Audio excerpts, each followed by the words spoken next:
Baik, sempena dengan Malaysia memilih atau pilihan raya umum yang ke-15, tarikh-tarikh penting telah pun kita ketahui dan dalam masa yang sama Astro Awani juga telah menghantar wartawan-wartawan kami ke setiap pelosok negeri untuk melihat sentimen politik dan juga cerita-cerita rakyat untuk diangkat di platform Astro Awani.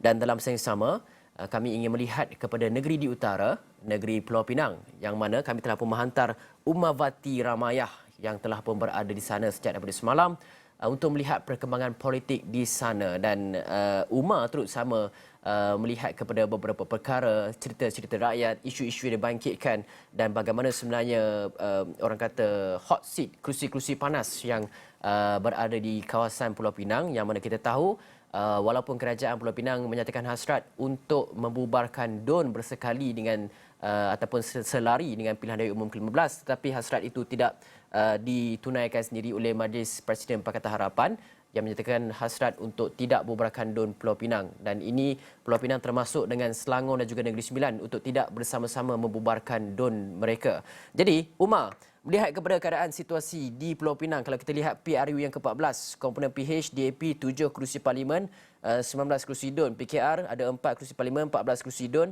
Bersatu Amanah masing-masing 2 kerusi DUN. BN menang di 2 kerusi yang memang kubu kuat orang Melayu di Kepala Batas juga Tasik Gelugor, dan 2 kerusi DUN iaitu Sungai Dua dan juga Pematang Berangan. Jadi PAS ada wakil, satu-satunya adalah di DUN Penaga yang selama ini milik UMNO. Jadi kita nak lihat kepada keadaan politik di sana dan fokus liputan Umar juga di Pulau Pinang itu sendiri, Umar. Terima kasih Hafizi. Dan kalau melihat pada PRU di Pulau Pinang Hafizi, di sebalik keunikan, terdapat beberapa keunikan di sebalik hubungan federalisme dan kerajaan negeri dan juga Pakatan Harapan seperti yang disebut oleh Hafizi sebentar tadi, di mana tidak terdapat keseragaman antara parti gabungan itu dan juga DAP negeri di kawasan ini, di mana kerajaan negeri terpaksa akur dengan keputusan Majlis Pakatan Harapan untuk menangguhkan pembubaran DUN walaupun pemimpin DAP sendiri mahu dia DUN dibubarkan. Itu bercakap mengenai keunikan antara federalisme dan juga kerajaan negeri pada ketika ini. Dan melihat pada komposisi pengundi itu sendiri, Hafizi, pelaksanaan pendaftaran automatik pengundi berusia 18 tahun ke atas menyaksikan peningkatan kira-kira 22.5%, di mana menjadikan total pengundi di Pulau Pinang sahaja mencecah 1.2 juta. Dan ini menyaksikan di mana 71,000 pengundi melibatkan pengundi muda iaitu berusia 18 tahun hingga 25 tahun, manakala 231,000 pengundi pula melibatkan mereka yang berusia 21 tahun hingga 29 tahun. Itu melibatkan pengundi pertama pada PRU kali ini. Dan melihat pada demografi parti pula pada dalam PRU 14, kita menyaksikan bahawa 13 kerusi parlimen dipertandingkan dan juga 40 kerusi DUN.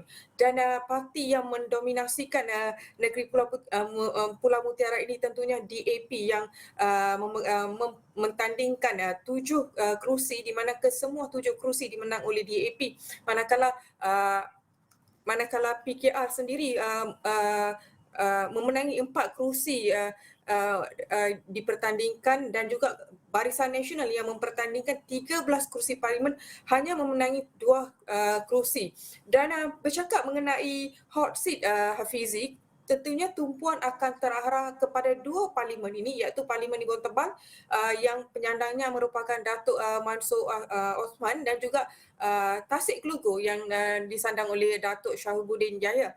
Di mana mengapa kerusi ini menjadi fokus? Kerana kedua-dua kerusi ini disifatkan sebagai kerusi katak, di mana kedua-dua penyandang kerusi ini dianggap mengkhianati mandat yang diberikan oleh rakyat. Dan ini menyaksikan di mana Nibu Tebal Datuk Mansur Osman yang sebelum ini bertanding atas kerusi PKR mengisytiharkan dirinya untuk keluar parti dan membentuk gagasan bersama dengan Datuk Sri Azmin Ali menerusi langkah Sheraton, dan akhirnya menjatuhkan kerajaan pimpinan Tun Mahathir pada satu ketika dulu sebelum menyertai Bersatu. Itu situasi di Nibu Tebal. Dan juga melihat pada situasi Tasik Gelugor pula ditandingi oleh Datuk Syahibuddin Jaya, di mana beliau keluar daripada UMNO membentuk menjadi wakil bebas sebelum ini untuk sebelum menyertai Bersatu. Dan kalau melihat daripada keseluruhan 13 parti 13 parlimen yang dipertandingkan, kita dapat melihat dari segi majoritinya 10 parlimen di kawasan Pulau Pinang menang selesa dengan majoriti antara 15,000 hingga 55,000 majoriti, di mana 55,000 majoriti dimenangi oleh Ram Karpal Singh, dan juga majoriti terdapat 3 kerusi majoriti yang paling nipis ataupun di bawah 10,000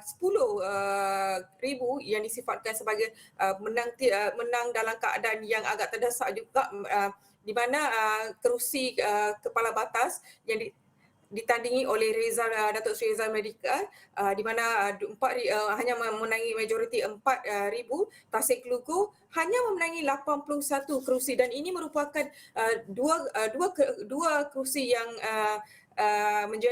bakal menjadi fokus pada hari ini. Dan antara calon-calon yang disebut Hasmi, saya difahamkan bahawa Ketua AMK PKR akan bertanding di kerusi Parlimen Nibong Tebal menentang Datuk Mansur Osman yang akan bertanding atas kerusi bersatu. Dan juga di kerusi Pematang Pauh hampir disahkan bahawa Nurul Izzah Anwar akan bertanding di kerusi Parlimen Pematang Pauh, dan perkara itu juga telah hampir disahkan oleh Datuk Seri Anwar Ibrahim sendiri, di mana beliau berkata kemungkinan besar Nurul Izzah akan bertanding di Parlimen Pematang Pauh. Dan mungkin perkara ini sekaligus menuntut menjawab teka-teki yang sebelum ini bercakap mengenai yang sebelum ini orang ramai berteka-teki bahawa Nurul Izzah akan bertanding di kerusi Ampang, dan mengenai masalah-masalah dan tumpuan rakyat sendiri dan apa yang rakyat mahu saya akan kongsikan dalam buletin-buletin akan seterusnya, Fizi. Terima kasih.